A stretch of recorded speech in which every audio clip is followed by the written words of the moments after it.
Very good evening. This is Via Verma. Welcome to BRK in Depth. America రాజకీయ వాతావరణంలో మరోసారి ప్రకంపనలు సృష్టించిన నిర్ణయం వెలువడింది. H1B వీసాల ఫీజును కేవలం $215 నుంచి నేరుగా $1,00,000లకు పెంచుతూ అధ్యక్షుడు డొనాల్డ్ ట్రంప్ తీసుకున్న ఈ నిర్ణయం ప్రపంచవ్యాప్తంగా చర్చనీయాంశమైంది. అమెరికా ఆర్థిక వ్యవస్థకు బలమైన మద్దతుగా నిలిచిన టెక్ రంగం, ఐటీ పరిశ్రమలు, ఇంజనీరింగ్ సంస్థలు ఈ వీసాలపైన ఆధారపడి నడుస్తున్నాయి. ప్రతి సంవత్సరం 85,000 వీసాలు జారీ చేస్తూ అదనంగా ఉన్నత విద్యా సంస్థల్లో చదువుతున్న విద్యార్థులకు మరో 20,000 వీసాలు ఇస్తూ అమెరికా ప్రభావవంతులైన విదేశీ యువతకు ఆహ్వానం పలికేది. కానీ ఒక్కసారిగా భారీగా ఫీజును పెంచడం వల్ల ఆ తలుపులు మూసుకుపోతాయా అన్న సందేహాలు ఇప్పుడు ఉత్పన్నమవుతున్నాయి. ఈ చర్యతో అమెరికాలోని లేబర్ మార్కెట్ దిశ పూర్తిగా మారే అవకాశం ఉందని నిపుణులు చెబుతున్నారు. ఈ నిర్ణయం వెనుక రాజకీయ అజెండా ఉందా, లేక అమెరికాలో స్థానికులకు ఉద్యోగ అవకాశాలు పెంచడమే ఉద్దేశమా అన్న ప్రశ్నలు ఇప్పుడు అమెరికా నుంచి భారత్కు ప్రతిధ్వనిస్తున్నాయి.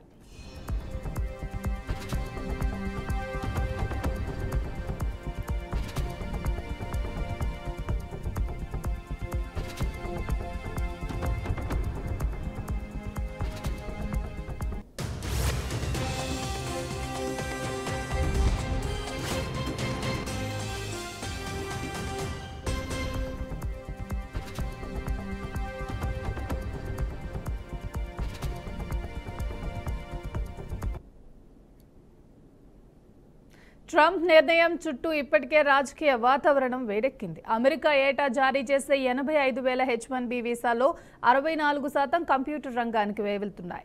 ఈ వీసాల ఆధారంగా లక్షలాది మంది భారతీయులు, ఇతర దేశాల యువత అమెరికాలో కెరియర్ ప్రారంభించారు. ఇప్పుడు ఒక్కసారిగా $1,00,000 ఫీజు పెట్టడం వల్ల ముఖ్యంగా ఐటీ, ఇంజనీరింగ్, ఆర్కిటెక్చర్ రంగాలకు ప్రతిబంధకంగా మారొచ్చు. అమెజాన్, గూగుల్, మైక్రోసాఫ్ట్, యాపిల్ వంటి దిగ్గజాలు ఖర్చు భరించే శక్తి ఉన్న మధ్యస్థాయి కంపెనీలు, స్టార్టప్ మాత్రం వెనక్కి తగ్గే ప్రమాదం ఉంది. ఫలితంగా అమెరికాలో కొత్తగా గ్రాడ్యుయేషన్ పూర్తి చేసిన స్థానిక విద్యార్థులకు ఉద్యోగ అవకాశాలు పెరిగే అవకాశం ఉన్నప్పటికీ అంతర్జాతీయ ప్రతిభకు మాత్రం తలుపులు మూసుకునే పరిస్థితి ఏర్పడవచ్చని విశ్లేషకులు చెబుతున్నారు.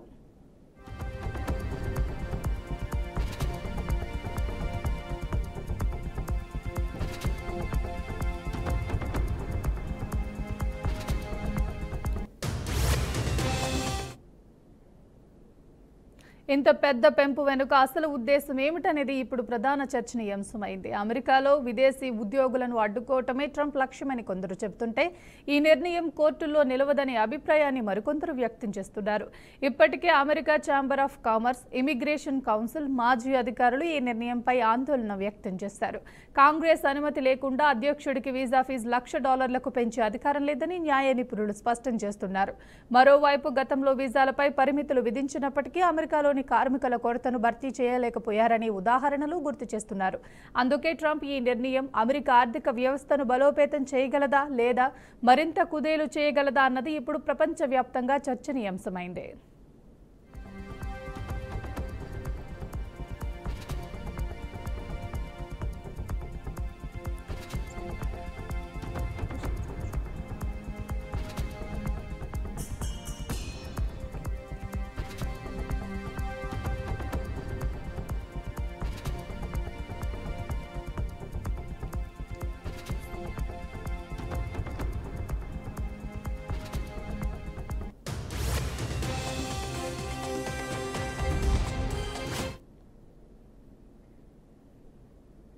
ఇదే అంశానికి సంబంధించి పూర్తి విశ్లేషణ అందించడానికి మనతో పాటు జూమ్ లైవ్ లో అందుబాటులో ఉన్నారు రాధా, గ్లోబల్ ట్రేడ్ అనలిస్ట్.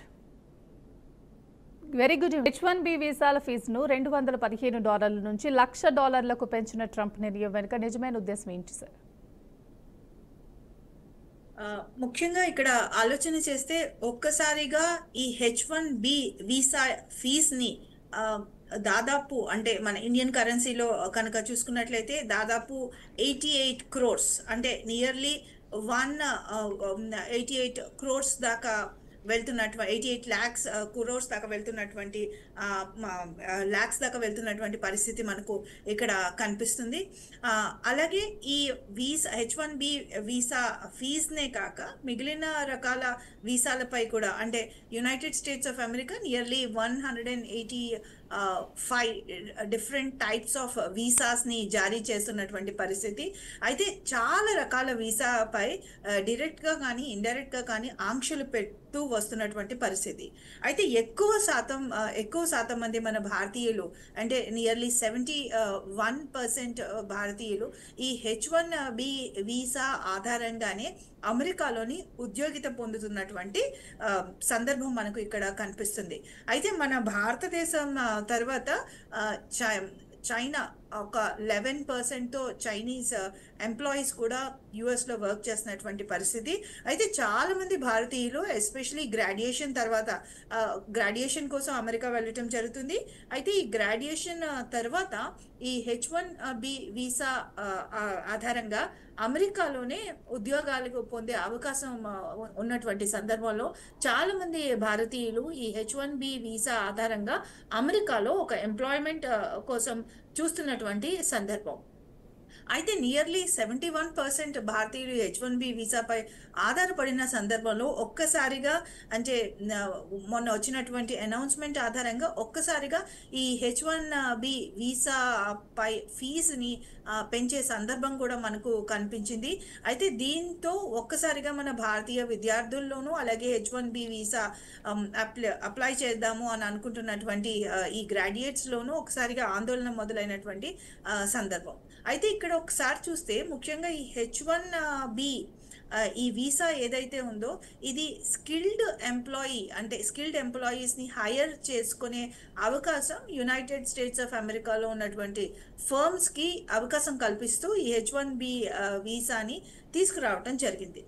అయితే చాలామంది ఈ H1B వీసా తీసుకున్నటువంటి ఉద్యోగులు బయట దేశాల నుంచి ఈ ఇమిగ్రేషన్ ద్వారా యునైటెడ్ స్టేట్స్ ఆఫ్ అమెరికాలోకి వస్తున్నారు. వీళ్ళ వల్ల ఈ అమెరికాలో ఉన్నటువంటి అమెరికన్ సిటిజన్స్ ఎవరైతే ఉన్నారో వీళ్ళలో ఈ ఎంప్లాయబిలిటీ తగ్గుతుంది అన్న అంశాన్ని తీసుకురావడం జరిగింది.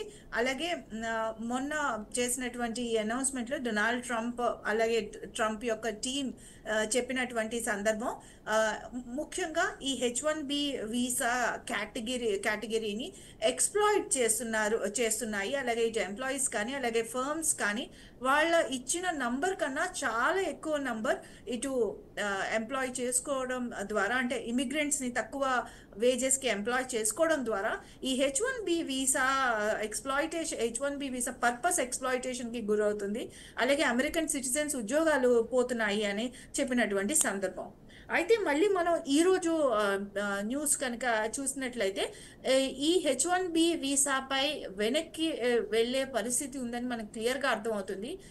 మొన్న ఇచ్చిన అనౌన్స్మెంట్లో ఈ H1B వీసా ఫీజు ఏదైతే అనౌన్స్ చేశారో ఈ దాదాపు ఒక ఎంప్లాయీపై ఒక కోటి రూపాయల భారం కూడా పడే అవకాశం ఉంది. సో ఈ ఫీజ్ యాన్యువల్గా H1B వీసాదారులు చెల్లించాలి అన్న అంశం చెప్పారు. అయితే ఇవాళ దానికి క్లారిఫికేషన్ ఇస్తూ ఈ H1B వీసా ఆల్రెడీ ఎవరైతే ఎంప్లాయీస్ ఈ H1B వీసా ఆధారంగా అమెరికాలో వర్క్ చేస్తున్నారో వీళ్లకు ఇది వర్తించదు.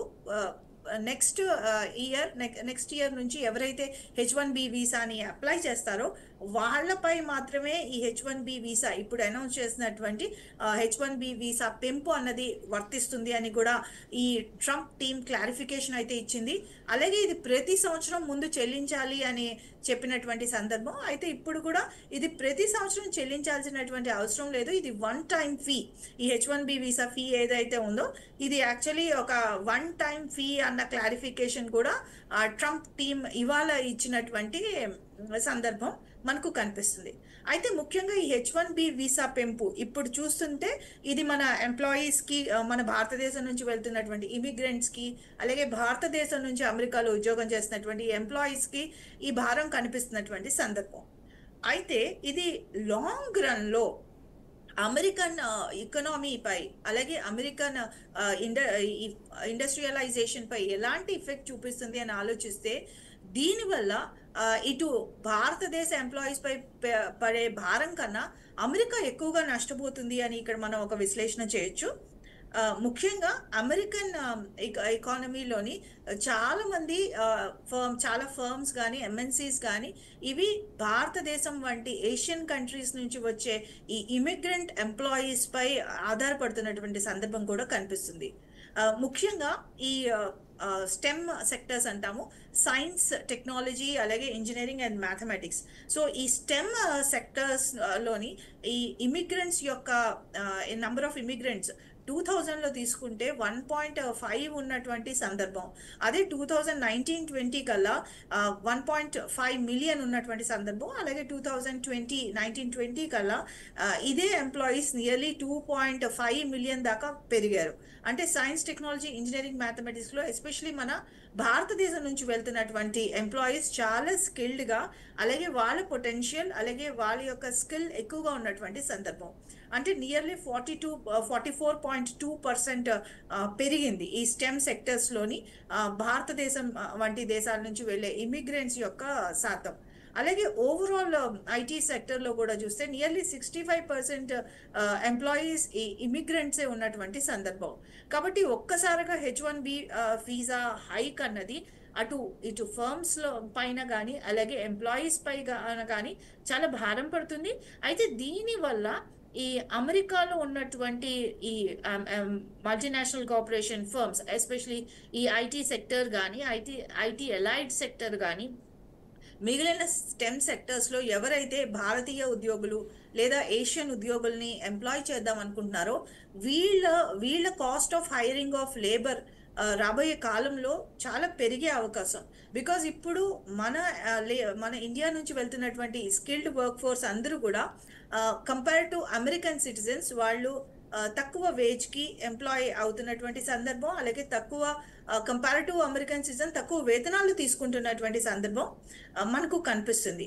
అయితే ఈ స్కిల్డ్ వర్క్ ఫోర్స్ని ఎప్పుడైతే ఆపివేస్తారో మిగిలిన దేశాల నుంచి H1B వీసా హైక్ వల్ల కానీ, అలాగే మిగిలిన వీసాస్ కఠినతరం చేయటం వల్ల కానీ ఆపేసినటువంటి సందర్భంలో ఈ అమెరికన్ ఎంప్లాయీస్ని ఎంప్లాయ్ చేసుకోవడం వల్ల వీళ్ళకి కాస్ట్ ఆఫ్ హైరింగ్ లేబర్ అన్నది పెరుగుతూ వస్తుంది.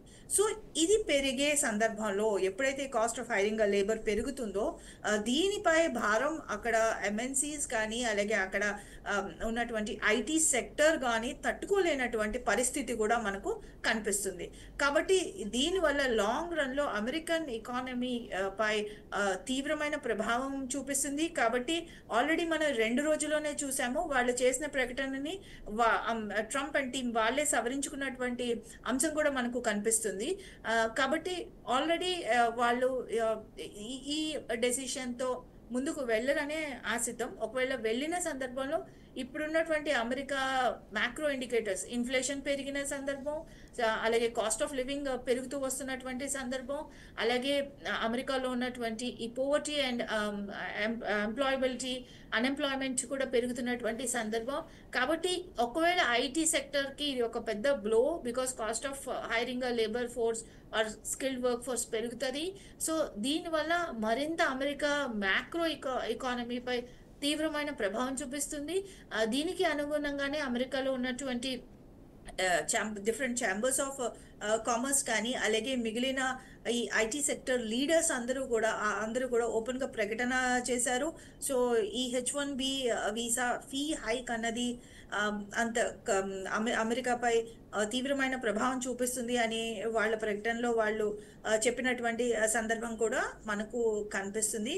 కాబట్టి లాంగ్ రన్లో ఇప్పుడు H1B ఫీస్ హైక్ అన్నది అమెరికన్ ఎకానమీపై తీవ్రమైన ప్రభావం చూపించబోతుంది అని ఇక్కడ మనం ఆలోచన చేయవచ్చు. రాధా గారు, ప్రతి సంవత్సరం అమెరికా జారీ చేసే 85,000 వీసాల్లో 64% కంప్యూటర్ రంగానికి వెళ్తున్న నేపథ్యంలో ఈ నిర్ణయం ఏ రంగాన్ని ఎంతవరకు దెబ్బతీస్తుందంటారు? ఎస్పెషలీ ఐటీ సెక్టర్ అండి. ఐటీ సెక్టర్లోని ఈ స్కిల్డ్ వర్క్ ఫోర్స్ మన భారతదేశం నుంచే వెళ్తున్నటువంటి కంప్యూటర్ అండ్ మ్యాథమెటిక్స్ ఈ కోర్ ఏరియాస్ తీసుకుంటే చాలా మంది, అంటే కేవలం కంప్యూటర్ రంగం తీసుకుంటే నియర్లీ 65% వెళ్తున్నారు.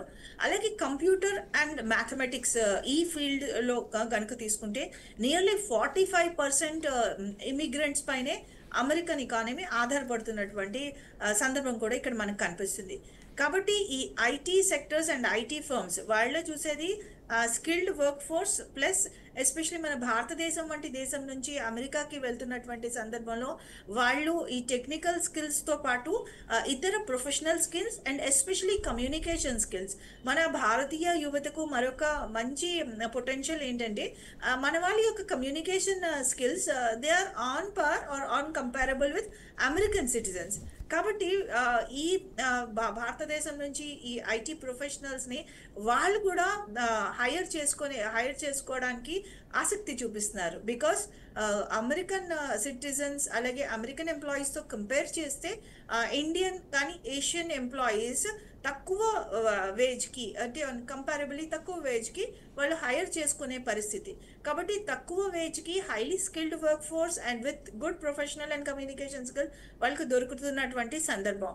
కాబట్టి వాళ్ళు ఏషియన్ ఎకానమీస్ పై ఎస్పెషలీ ఈ ఇమిగ్రెంట్స్ పై అండ్ ఎస్పెషలీ ఇమిగ్రెంట్స్ అంటే H1B వీసా ఆధారంగా అక్కడ ఒక గ్రాడ్యుయేషన్ కంప్లీట్ చేసాక ఎంప్లాయ్మెంట్ పొందుతున్నటువంటి సందర్భం మనకు కనిపిస్తుంది.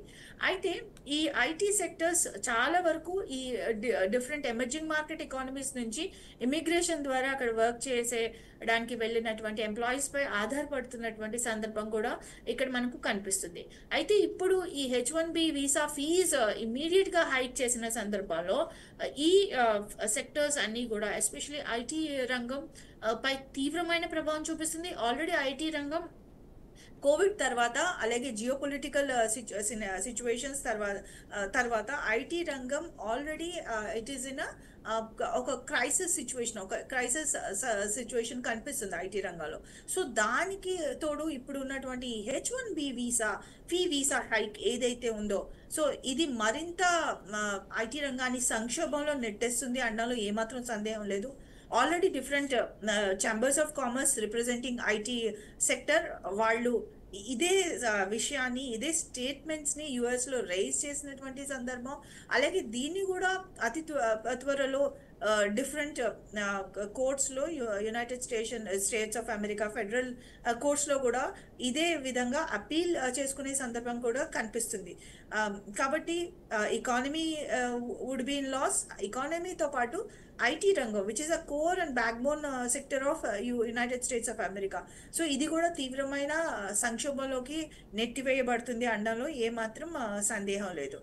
అయితే ఈ అమెరికాలో ఉన్నటువంటి ఈ సంక్షోభాన్ని అలాగే అమెరికాలో ఉన్నటువంటి ఈ ప్రెజెంట్ సినారియోని ఎమర్జింగ్ ఎకానమీస్ లైక్ భారతదేశం వంటి ఎమర్జింగ్ ఎకానమీస్ ఒక అవకాశంగా మలుచుకునే మంచి ఆపర్చునిటీ, మంచి సందర్భం ఇది మనం గుర్తు చేసుకోవాలి.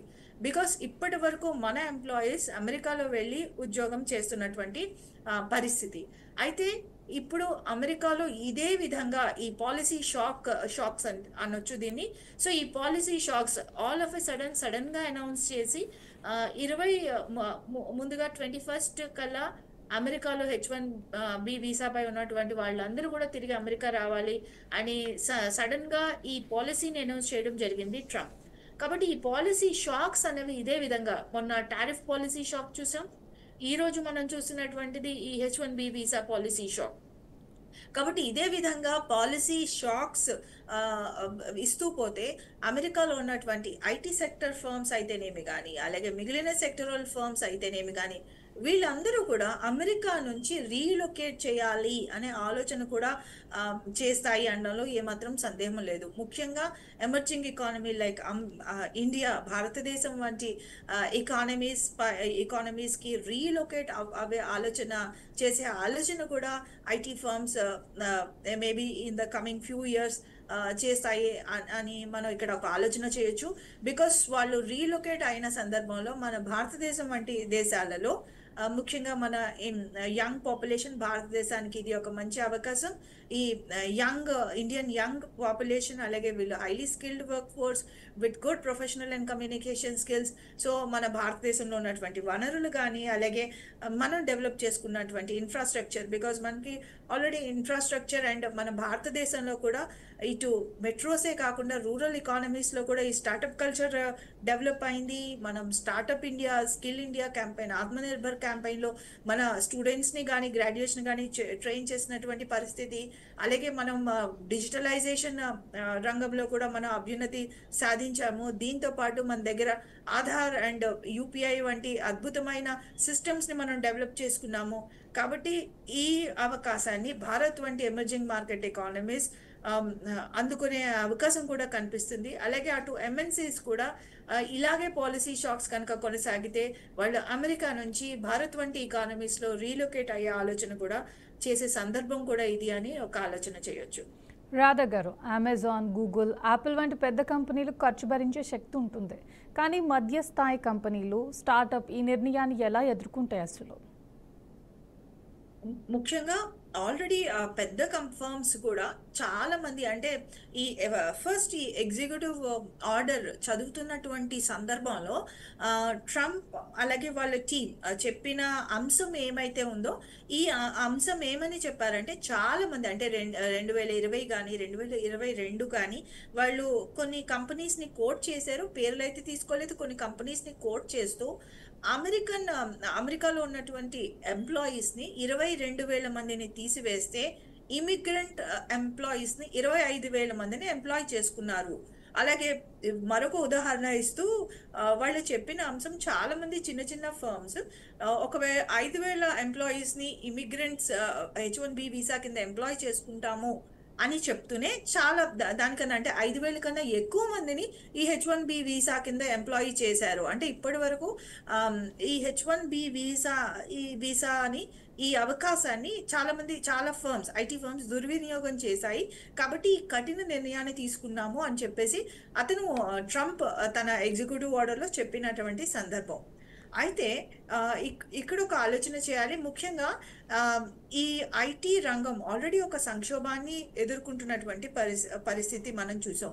అది ఇంటర్నేషనల్ వార్ సినారియో కానీ, అలాగే కోవిడ్ తర్వాత ఎస్పెషలీ ఈ సప్లై చైన్ డిస్ట్రప్షన్స్ వల్ల కానీ, అలాగే మిగిలిన జియోపొలిటికల్ టెన్షన్స్ వల్ల కానీ ఈ ఐటీ సెక్టర్ ఎస్పెషలీ ఐటీ కానీ, మ్యానుఫ్యాక్చరింగ్ సెక్టర్ కానీ, మిగిలిన సెక్టర్స్ ఒక సప్లై చైన్ డిస్ట్రప్షన్స్ వల్ల ఒక సంక్షోభాన్ని, ఒక ఇన్ఫ్లేషనరీ టెండెన్సీని, క్రైసిస్ని ఎదుర్కొంటున్నటువంటి సందర్భం.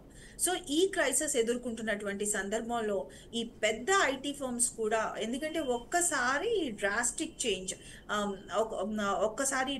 చేంజ్ అండ్ పర్సంటేజ్ కూడా చాలా ఎక్కువ. సో ఒక్కసారి హెచ్1బి ఫీజ్ హైక్ అన్నది నియర్లీ ఈ $1,000కి పెంచినటువంటి సందర్భంలో దాదాపు 1 కోటి దాకా అంటే ప్రతి ఒక్క ఇండియన్ ఎంప్లాయీపై ఇండియన్ రూపీలో ఆలోచిస్తే 1 కోటి దాకా అంటే 88 లక్షలు ఇప్పుడు ఉన్నటువంటి సందర్భం. ఎక్స్చేంజ్ రేట్ ఫ్లక్చుయేషన్స్తో ఇది పెరిగే అవకాశం ఉంది, అలాగే తగ్గే అవకాశం ఉంది. దాదాపు 1 కోటి దాకా ఒక్కొక్క ఎంప్లాయీపై పెరిగే భారాన్ని చిన్న ఐటీ సెక్టర్ ఫర్మ్స్ తట్టుకోలేనటువంటి పరిస్థితి. ఎస్పెషలీ ఇక్కడ ట్రంప్ అలాగే వాళ్ళ టీం కానీ, అలాగే వాళ్ళ యొక్క అడ్వైజర్స్, అమెరికన్ ఎకనామిక్ అడ్వైజర్ ఆలోచన చేయాల్సినటువంటి అంశం ముఖ్యంగా ఇక్కడ నుంచి లేదంటే అమెరికాలో గ్రాడ్యుయేషన్ పూర్తి చేసి, ఎంఎస్ పూర్తి చేసి, లేదా భారతదేశం నుంచి ఒక గ్రాడ్యుయేషన్ పూర్తి చేసుకుని అక్కడ ఐటీ రంగంలో H1B వీసా కింద ఒక ఎంప్లాయ్మెంట్ సాధించి, అలాగే వాళ్ళు తిరిగి అక్కడ అమెరికన్ ఆర్థిక వ్యవస్థకు సపోర్ట్ చేస్తున్నారు. దీంతో పాటు చాలా మంది ఇన్నోవేషన్స్ చేసి కొత్త స్టార్టప్స్ అంటే అక్కడ ఐటీ ఎంప్లాయీగా ఉంటూ ఆ కొత్త స్టార్టప్స్ని స్టార్ట్ చేసి, వాళ్ళ కొత్త ఫర్మ్స్ని స్టార్ట్ చేసి, మన భారతీయ ఉద్యోగులు అమెరికాలో కొత్త ఐటీ సెక్టర్ని ఇన్నోవేషన్ ద్వారా న్యూ ఐటీ ఫర్మ్స్ స్టార్ట్ చేసి చాలా మంది తిరిగి ఉద్యోగాలు ఇచ్చే పరిస్థితి కూడా మన వాళ్ళ వల్ల ఇన్నోవేషన్ కూడా జరుగుతుంది.